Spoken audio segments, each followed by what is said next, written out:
الحمدللہ وحدہ والصلاة والسلام علی من لا نبی بعد فاعوذ باللہ من الشیطان الرجیم بسم اللہ الرحمن الرحیم وقال اللہ تبارک وتعالی فی القرآن المجید والفرقان الحمید ان الدین عند اللہ الاسلام صدق اللہ العظیم۔ محترم ناظرین و سامعین، استقبال آپ کا ہمارے یوٹیوب چینل عظمت اسلام پر۔ اگر آپ ہمارے یوٹیوب چینل عظمت اسلام پر پہلی بار ہیں تو آپ سے درخواست ہے کہ چینل کو سبسکرائب کریں تاکہ ہر آنے والی ویڈیو سے آپ باخبر رہیں۔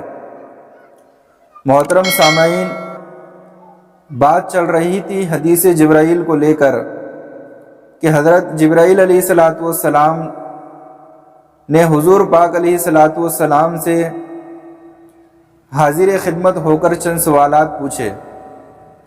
حضرت جبرائیل علیہ السلام نے حضور پاک علیہ السلام سے کیا سوالات پوچھے تھے، وہ سارے سوالات آپ حضرات کی خدمت میں پہلے پیش کیے جا چکے ہیں۔ اس کے بعد نبی علیہ السلام نے حضرت جبرائیل علیہ السلام کو ان سوالات کے کیا جوابات دیے تھے، ان میں سے آپ حضرات کی خدمت میں ایک پیش کیا جا چکا ہے توحید پر، اور اب اگلا سلسلہ یہاں سے ہم شروع کریں گے۔ حضرت جبرائیل علیہ السلام نے آپ علیہ السلام کی خدمت میں حاضر ہو کر سب سے پہلا سوال پوچھا، اخبرنی عن الاسلام، مجھے اسلام کے بارے میں بتائیے کہ اسلام کیا ہے۔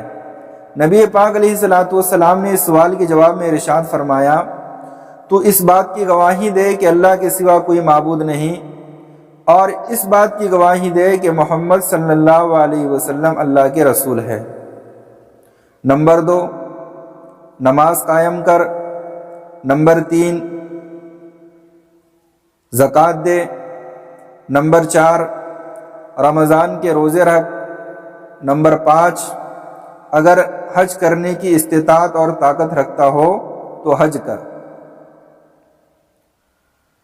نبی علیہ السلام نے اس سوال کے جواب میں سب سے پہلی بات ارشاد فرمائی کہ اس بات کی گواہی دے کہ اللہ کے سوا کوئی معبود نہیں، اور اس بات کی گواہی دے کہ محمد صلی اللہ علیہ وسلم اللہ کے رسول ہے۔ تو ایسا سمجھ لیجئے کہ سب سے پہلے گواہی لا الہ الا اللہ محمد الرسول اللہ کی دینا ہے۔ تو لا الہ الا اللہ پر آپ حضرات کی خدمت میں کچھ گفتگو پیش کی جا چکی ہے۔ اب محمد الرسول اللہ اور اس کے آگے کی گفتگو آپ حضرات کی خدمت میں پیش کی جائیں گی۔ محمد الرسول اللہ، محمد صلی اللہ علیہ وسلم اللہ کے رسول ہے، اس بات کی گواہی دینا ہے۔ رسول کسے کہتے ہیں؟ رسول کہتے ہیں لغوی اعتبار سے، یعنی لغت کے ڈکشنری کے اعتبار سے رسول کہتے ہیں قاصد کو، پیغامبر، پیغام پہنچانے والے کو رسول کہتے ہیں لغوی اعتبار سے۔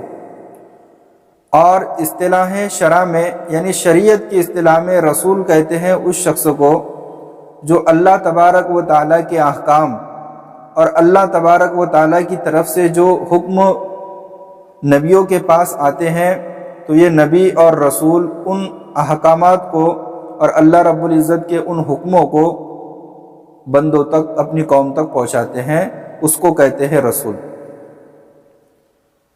تو ہمیں اس بات کی گواہی دینا ہے کہ محمد صلی اللہ علیہ وسلم اللہ کے رسول ہیں۔ ہمارا یہ عقیدہ ہے کہ محمد صلی اللہ علیہ وسلم اللہ کے رسول ہیں، اور یہ بھی عقیدہ ہے کہ محمد صلی اللہ علیہ وسلم اللہ کے آخری رسول ہے۔ اب قیامت کی صبح تک نہ کوئی نیا نبی آ سکتا ہے، نہ کوئی نیا رسول آ سکتا ہے۔ جو شخص اب یہ دعویٰ کرے کہ وہ نبی ہے یا یہ دعویٰ کرے کہ وہ رسول ہے، ایسا شخص جھوٹ بولتا ہے، یہ بہت بڑا جھوٹا ہے، دجال ہے، کذاب ہے۔ یہ امت مسلمہ کو دین اسلام سے ہٹانا چاہتا ہے، دین اسلام سے گمراہ کرنا چاہتا ہے۔ اس لیے ایسے لوگوں سے باخبر رہیں جو اب نبوت کا یا رسالت کا دعویٰ کرتے ہیں۔ نبیوں کی اور رسولوں کی یہ کڑی کب شروع ہوئی، کہاں سے شروع ہوئی، سب سے پہلا نبی کون آیا؟ نبیوں کی اور رسولوں کی یہ کڑی اس وقت سے شروع ہوئی، یہ سلسلہ اس وقت سے شروع ہوا جب اللہ تبارک و تعالیٰ نے انسانیت کو بنایا۔ اسی وقت سے یہ انبیاء کا اور رسولوں کا سلسلہ شروع ہو چکا تھا۔ سب سے پہلے انسان حضرت آدم علیہ السلام، اللہ تعالیٰ نے ان کو سب سے پہلا انسان بنایا، اور اللہ تعالیٰ نے انہی حضرت آدم علیہ السلام کو سب سے پہلا نبی بھی بنایا، تاکہ وہ نبیوں کا اور رسولوں کا کیا کام ہوتا ہے؟ نبیوں کا اور رسولوں کا یہ کام ہوتا ہے کہ وہ ان کی جو قوم اور ان کی جو امت ہوتی ہے ان کو ایک اللہ کا پریچے دے، ایک اللہ کا ان کو تعارف کروائے، اور ایک اللہ کی سامنے ان کو جھکائے، اور ایک اللہ کی عبادت، ایک اللہ کی پرستش کرنے کا ان کو حکم دے، اور ان کو ایک خدا کے سامنے جھکائے۔ تو حضرت آدم پہلے نبی کہلاتے ہیں، ان کے بعد میں پھر دھیرے دھیرے نبی اور رسول آتے گئے، اور وہ اپنی قوم میں، اپنی امت میں کام کرتے رہے، اور اسی طرح یہ سلسلہ چلتا رہا۔ ہر نبی نے، ہر رسول نے اپنی اپنی قوم میں، اپنی اپنی امتوں میں خوب اللہ کے پیغام کو ان تک پہنچایا، ان کو دین سمجھایا، ان کو دین بتایا، ان کو اندھیرے سے نکال کر روشنی میں لایا، ان کو تاریکی سے نکال کر اجالے میں لایا، اور ان کو زندگی گزارنے کا صحیح ڈھنگ اور صحیح طریقہ ان کو بتایا، اور ان کو زندگی گزارنے کا ایک صحیح راستہ دیا۔ یہ سلسلہ چلتے چلتے چلتا رہا، اور آخری میں ہمارے اور آپ کے آقا تاجدار مدینہ محمد عربی صلی اللہ علیہ وسلم تشریف لے آئے۔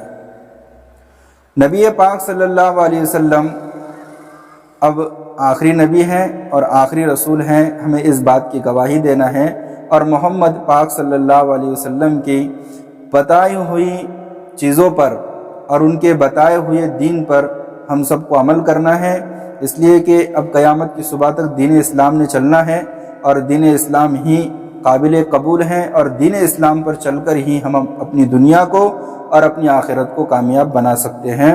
تو نبی پاک صلی اللہ علیہ وسلم نے حضرت جبرائیل کو پہلا جواب یہی دیا تھا کہ اللہ رب العزت کی توحید کی گواہی دینا ہے کہ اللہ تعالیٰ کے علاوہ کوئی معبود نہیں، عبادت کے اور پرستش کے لائق وہی ذات ہے، اور محمد صلی اللہ علیہ وسلم کی نبوت کی گواہی دینا ہے، ان کی رسالت کی گواہی دینا کہ وہ اللہ کے نبی اور رسول ہیں۔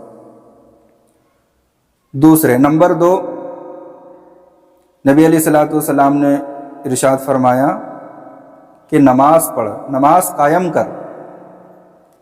نمبر 3، زکوٰۃ دے۔ اگر صاحب استطاعت ہیں، مال و دولت پاس میں ہے، اللہ تعالیٰ نے دولت سے نوازا ہے اور زکوٰۃ ان پر فرض بنتی ہے، تو ان کو زکوٰۃ دینا چاہیے۔ اس کے بعد میں رمضان کے روزے رکھنا، نمبر 4 رمضان کے روزے رکھنا، اور نمبر 5 اگر صاحب استطاعت ہے، بیت اللہ تک جانے کی طاقت رکھتا ہو، تو ایسے شخصوں کو حج بھی کرنا چاہیے۔ تو یہ بنیادی 5 باتیں نبی علیہ السلام نے ارشاد فرمائی حضرت جبرائیل کے سوال میں کہ اسلام کیا ہے مجھے بتائیے۔ نبی پاک صلی اللہ علیہ وسلم نے ارشاد فرمایا کہ اس بات کی گواہی دے کہ اللہ کے سوا کوئی معبود نہیں، اور اس بات کی گواہی دے کہ محمد صلی اللہ علیہ وسلم اللہ کے رسول ہیں۔ نمبر 2 نماز قائم کر، نمبر 3 زکوٰۃ دے، نمبر 4 رمضان کے روزے رکھ، اور نمبر 5 اگر بیت اللہ تک جانے کی استطاعت رکھتا ہو، وہاں تک پہنچنے کی طاقت رکھتا ہو تو حج کر۔ تو یہ اسلام کے بارے میں 5 باتیں تھیں جو ہر بندے کے لیے کرنا ضروری ہے۔ کچھ چیزیں اس میں سے، اور بعض چیزیں ایسی ہیں کہ اگر دولت ہو، استطاعت ہو، طاقت ہو تو ان پر فرض کی جاتی ہیں۔ اللہ تعالی ہم سب کو یہ باتیں سمجھنے کی توفیق عطا فرمائے، اور اللہ تعالی ہم سب کو ان باتوں پر عمل کی بھی توفیق عطا فرمائے۔ آمین۔ وما علینا الا البلاغ المبین۔